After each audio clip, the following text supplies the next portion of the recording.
the Inquirer, girl. Ooh, them tabloids was vicious. Girl, you couldn't take a without the Inquirer being right there. Girl. That was Tasha K. Hello, black hole.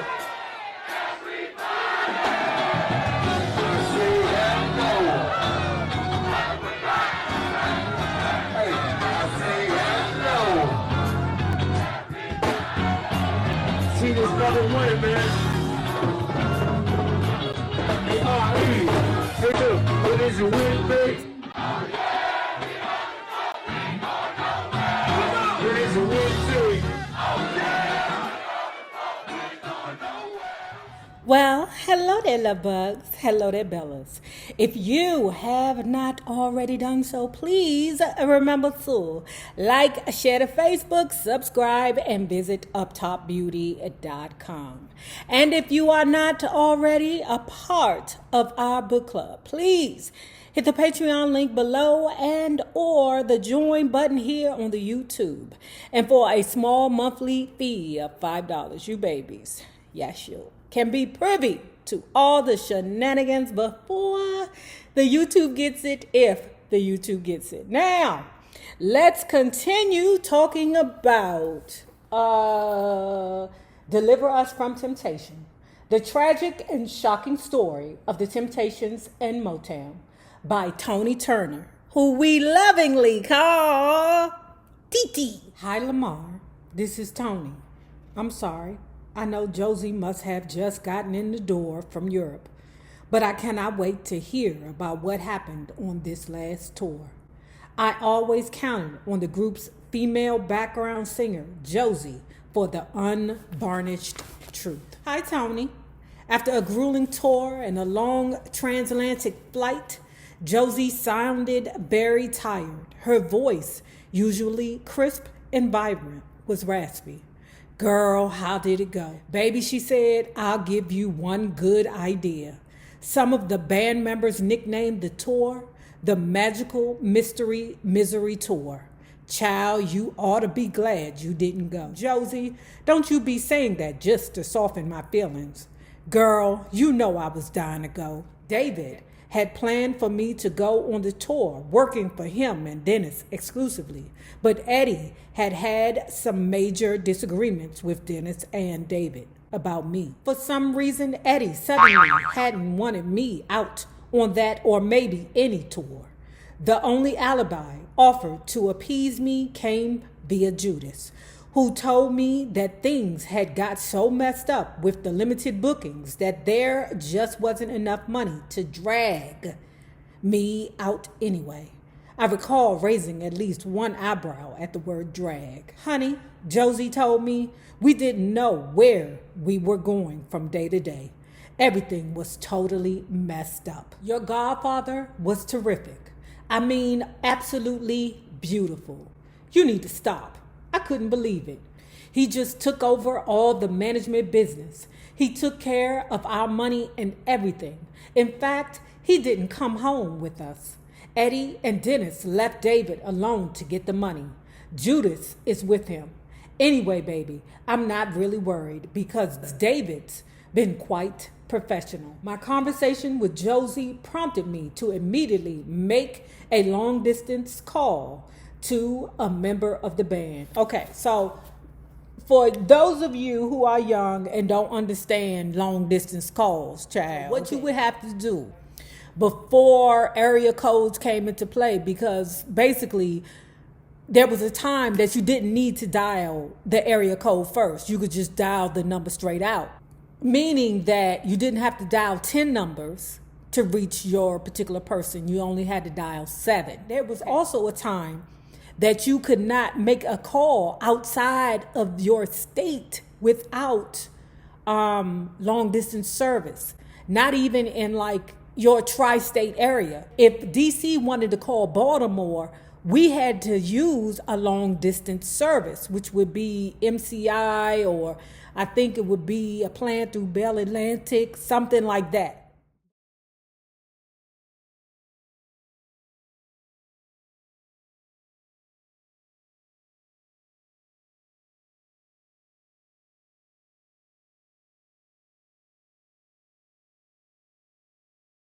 See, you had to have a special service put on top of the everyday service that you pay for monthly through your phone. Luckily, me, because I was from DC, the only people I knew was from DC. So I never had to call outside to Maryland. After a while, cell phones made it part of the package deal that you can call anywhere in America for free. Nonetheless, this is why he's making it a point to say long distance call, because you had to pay extra to make these long distance calls. And child, let me tell you something. That shit had to be, what is it? You had to time it. Look, girl, okay, I'm going to call you on Tuesday, May 3rd, 1972 at 3 a.m., bitch. Pick up the phone. Tony, he said, I kept David off all drugs. I held his money for him. David told me, keep my money for me because I don't want to buy any more of that shiz. And how was Dennis, the big D? Dennis was Dennis. He was just in the middle trying to keep a balance. But the main thing was that David was performing. It was the best I've ever seen him work an audience in years. He was the number one temptation, a true example of a total entertainer. We spoke a while longer, covering this and that. And then Dennis Edwards called me. Hello, Tony. Dennis, how was the tour? Don't ask. It was sort of disorganized. How was Eddie? Well, you know Eddie was Eddie. Dennis sounded up, but apprehensive. In my best, haven't heard a thing voice, I asked.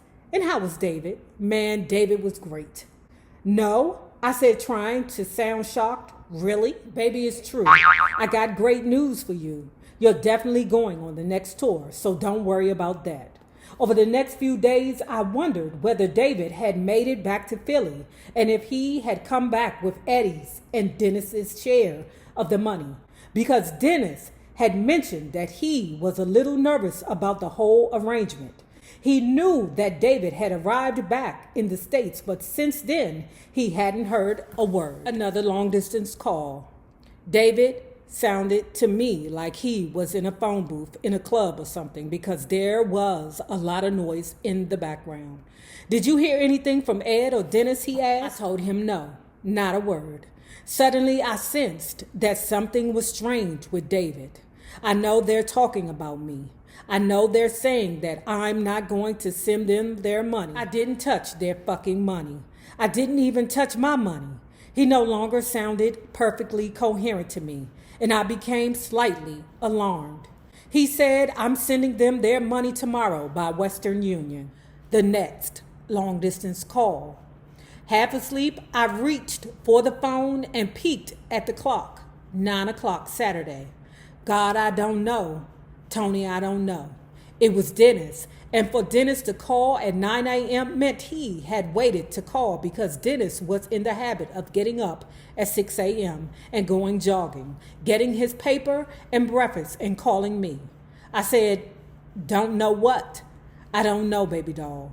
This might be some bad news. Your godfather's fucking up. I struggled my way up out of the multitude of pillows on my king-sized bed. What happened?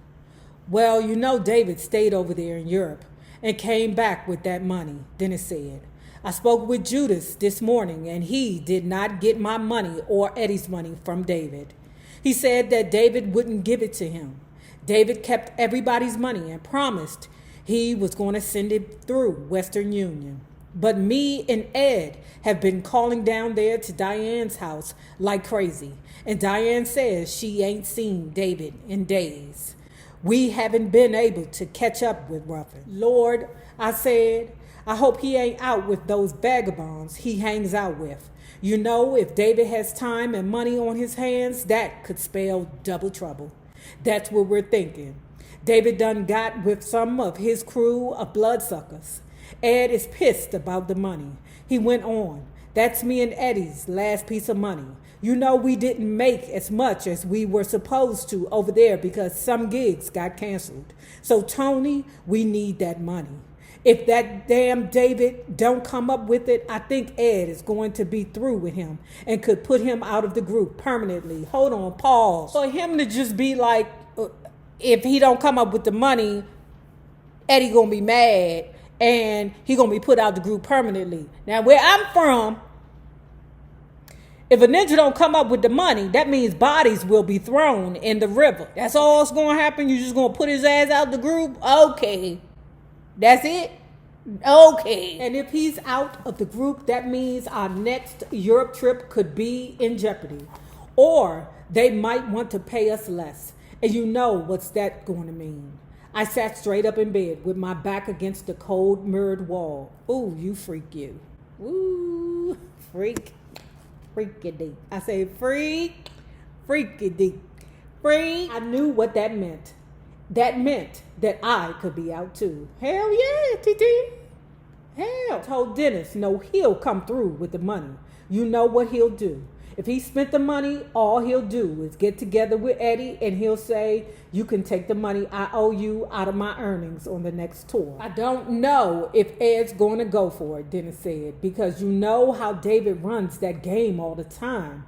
He tells you that, and then when he's out on tour, he starts a big fight and wants all his damn money. That's a crazy mother hunchy. I don't know what we going to do with him. So anyway, let me give you an old example, okay, of the skimminy scamminy, all right? So anyway, you a young lady. Your partner ain't the best person to be letting you out the house because for some reason they got control issues, right? Okay. It don't matter, but tonight it matter because you and your girlfriend want to go out to the club and shake it. Early in the morning, as soon as you get up, you start with the bullshit. Your lover come downstairs. Can you pass the salt? The fuck you mean pass the salt? What's wrong with my eggs that you need some salt in it? Baby, all I asked for was the salt. Here, take the salt, mother. Later on, y'all sitting on the couch. You watching the rerun of, let's say, Different Strokes. Your partner say, oh, why them pants so tight? The fuck you mean why the pants so tight? It's the 80s. They can't wear tight pants? You got a problem with pants? You don't like Calvin Klein's? What the hell is wrong with Calvin Klein's? You too good for Calvin Klein? You go walk the dog. I'm tired of walking this fucking dog.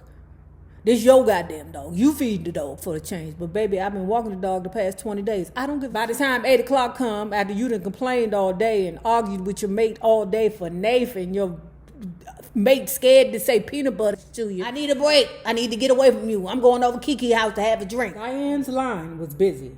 I hung up, planning to try again in a moment. By now, I was feeling anxious and needed to talk with somebody, so I called my mother. I told her what Dennis had said and how, although I had recently talked to David, nobody could find him now. I was just relaying this conversation to my mother when my call waiting signal beeped. Tony, did you hear? Hear what? Child, sit down. I got something to tell you. So I went back to my mother and told her, I'll call you later. Josie got something to tell me. I had no idea what this bit of news that I had to sit down for could be. Tony, Josie went on, Lamar just called me. Yeah, I said. He just heard on the radio that David Ruffin is dead. Next phone call. Dennis again. Tony, did you hear? People always think I hear things automatically. I started to relay what Josie had been telling me on my other line. But before I could finish, he blurted out, David is dead. David is dead, Tony. What? Did somebody shoot him? No. David was taken to the hospital. I don't know. It's very sketchy. They say he took an overdose. Wait a minute. Are they sure they got David Ruffin? I couldn't believe it. David Ruffin ain't took no overdose. Hold on a minute. And I got back to Josie on the other line. It's Dennis, Josie. I told her, he says, David is dead from an overdose. Suddenly, we both just started screaming and crying together through the phone lines. You better get off the line. I better go back to Dennis. Dennis, are you sure? I was near hysteria. I just couldn't take it in. Dennis told me, yeah. They said a stretch limo dropped him off at the hospital and took off. Was that Butch's limo? Right away, I pictured a body being thrown out of a speeding limo. Later, I would find out that the driver had stopped in front of the hospital emergency room door just long enough to give someone David's body and let them lift him unconscious out of the limo before it sped off. Nobody knows who was driving the limo. Dennis went on, and they say David didn't have any ID on him.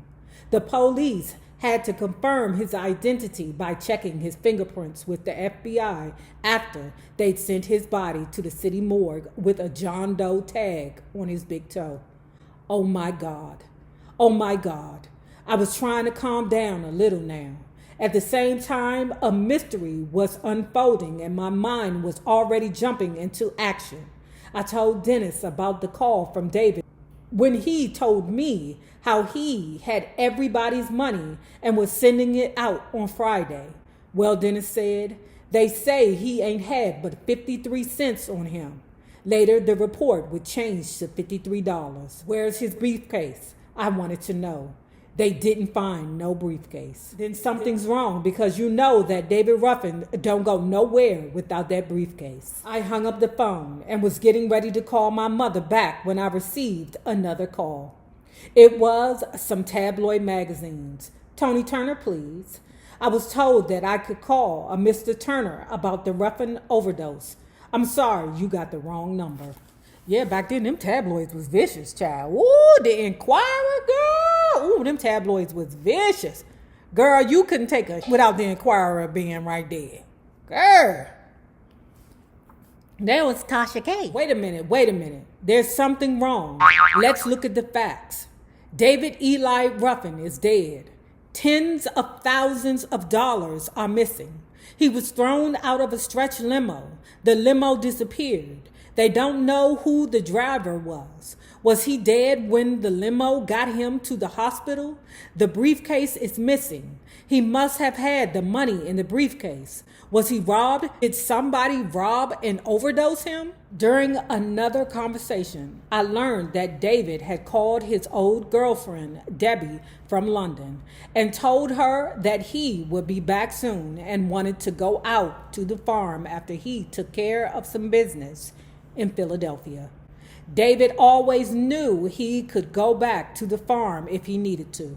And Debbie knew that when David asked to come back, it was because he was in trouble and needed help. Diane, the girlfriend he got, who he used to take her Lincoln Continental to the hood and try to sell it to the young boys for crack for $20. Diane was in Philadelphia taking care of things by phone with Martha Reed's help and support. Tony, I need your help. It was Nadra. What happened? I asked her. We can't raise enough money for Daddy's funeral. We're going to have to hold a press conference tonight and let the public know that we need money to bury him.